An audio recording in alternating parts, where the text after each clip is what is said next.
Hello! In this episode of On Subrogation, we're going to discuss release language as it pertains to subrogation claims. I'm Kim Rathbone, your host for this episode. Now, there's a lot of different language that can be involved in releases in general, but there are a few things that are of particular concern to subrogation claims. Now, you don't actually have to have a release in order to resolve a subrogation claim. If you do, we want to make sure that you're evaluating the language carefully, and we want to give you some hints for some issues to look out for to make sure that you and all the parties involved are protected. If you have an attorney involved in the claim, make sure that they're taking a look at all the language and providing any advice to you as to language to look out for, and certainly make sure that you're following any in-house procedures that might exist. Now let's talk about some basics. The goals of a release are to memorialize the agreement. Now this agreement can be before litigation or after litigation. It's meant to protect the parties involved and bring finality to the claim. So let's talk about what to review. Certainly you're going to want to look at the specifics of a claim. Has the date of loss been identified? Has the location of the incident or accident been identified? Is the claim number in there? These are some basics that you're going to want to make sure are there. It can be easy to skip over this by accident, but it can have some severe consequences if those types of things are not involved. You could be releasing more than the particular claim that you're intending to release if those few identifiers are not clear enough in the language of the release.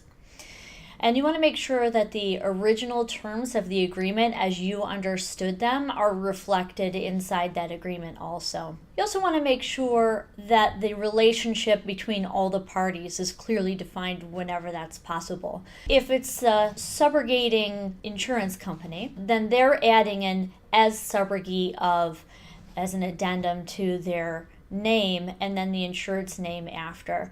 That makes it more clear that you are still the subrogating party. If the insured has any claims, they are separate, that are separate from the claim that you provide. So if they have any out-of-pockets or something along those lines, that those would be preserved because it's clear that the only party releasing this particular claim is the insurance company that was subrogating on behalf of the insured.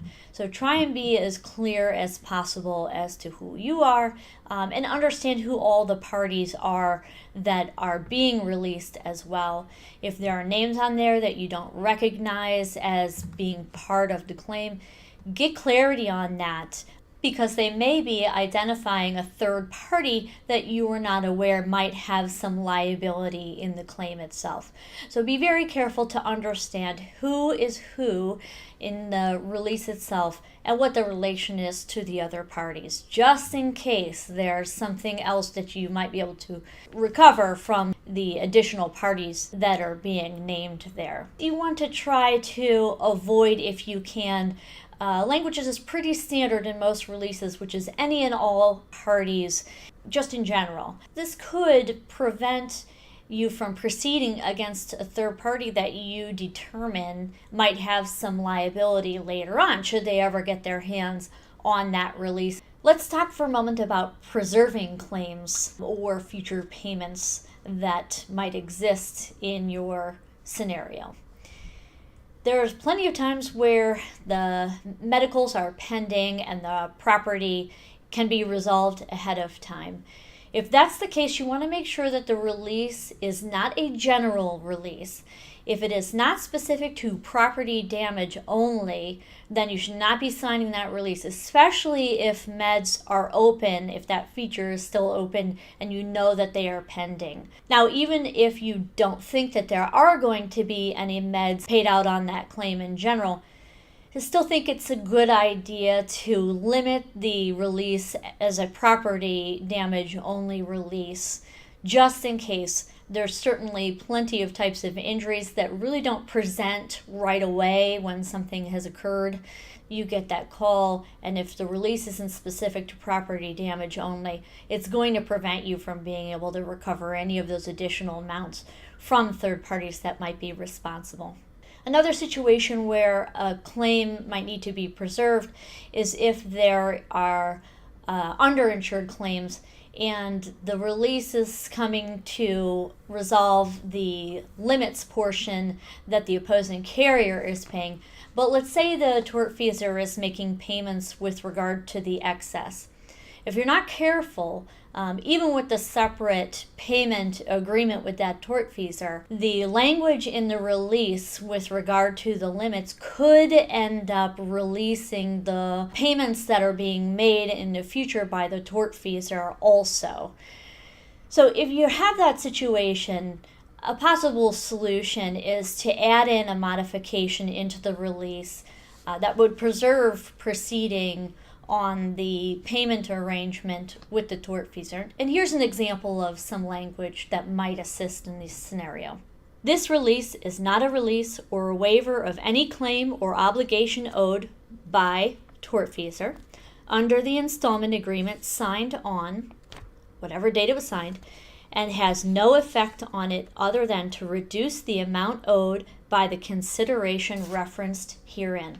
If you can have this language added and you can explain to the opposing carrier why that's necessary, this will help to preserve any claim that you have with regard to the payments should the tortfeasor not pay all of the payments that they were supposed to, or certainly if the opposing carrier is trying to prevent the payments from occurring in the first place. That's one of those things that you want to be careful about and look out for whenever you've got an underinsured claim that you're trying to resolve and you're obtaining payments on the excess as well. Another thing to look out for is when an insured is required to sign a release. Now, sometimes that might be appropriate because the insured or the employee is resolving their claims at the same time that the subrogation claim is becoming resolved as well. But if you're independently pursuing subrogation, you want to make sure that the insured is not on the release if there's any way, shape, or form that you can avoid that. If you do have the insured remain on the release, if you're not able to resolve that portion separately, then you're going to want to make sure that you're encouraging the insured to obtain independent attorney representation if there's any questions at all on what the language is in the release. It's important that neither your attorney nor the insurance company is providing direction to the insured to do something that would be adverse to their interests. Another type of language that isn't unique to insurance companies in general is a confidentiality clause. Most parties want a confidentiality clause when they're trying to resolve a claim, but for insurance companies, this presents a particular issue. This could prevent you from speaking to your insured or the agent or other employees about the claim resolution. And it could conflict with the insurance policy that you have in place with your customer, requiring you to report to them and support them with regard to the subrogation claim. So confidentiality language, if at all possible, should be removed if you can make that agreement with the opposing carrier. But if you can't get that language removed, then there is a modification also that could be used as an alternative. So let me give you some sample confidentiality language. The parties agree that this settlement agreement is confidential and neither the receipt nor the amount of payment provided for in this agreement nor any other term contained herein shall be disclosed to any third party. Now, with regard to possible modification language that would permit you to be able to speak to your insured or the agent or any employees involved with this, you could just add the following language, with the exception of discussions with the insureds and their agents. So this type of modification language can often bring resolution to the issue of whether confidentiality language needs to remain in the release or whether it can be removed. This is a really good compromise.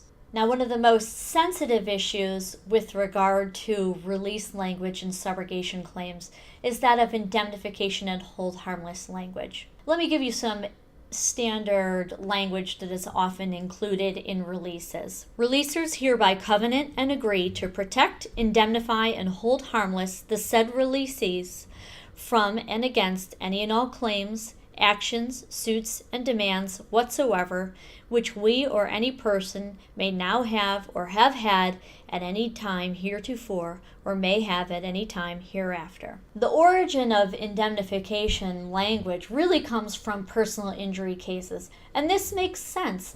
A lot of times they're trying to resolve injuries that are large and there will be future treatment for years and years to come.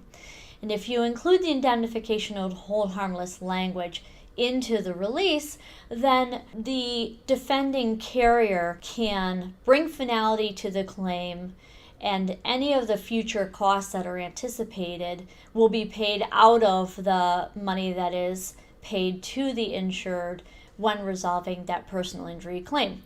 That makes sense. But with subrogation, it doesn't make the same sense because you would potentially be taking on costs that you wouldn't have to pay under the policy in the first place. And that can be very dangerous. So we've got some potential suggestions for language that can be used if you're in this scenario, but certainly the most ideal thing is to have that language removed completely.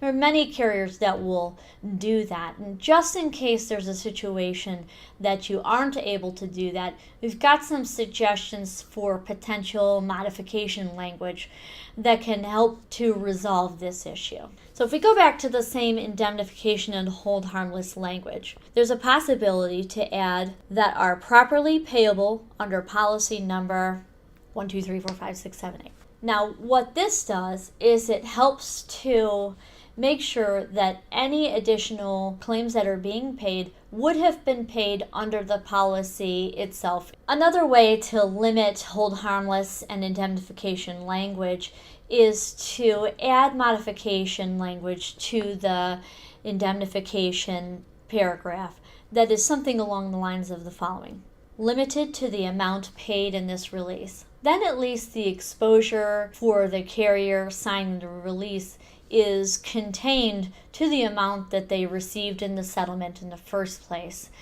Then not all is lost, it's just the subrogation claim, but you at least protected yourself from incurring additional exposure completely outside of the policy.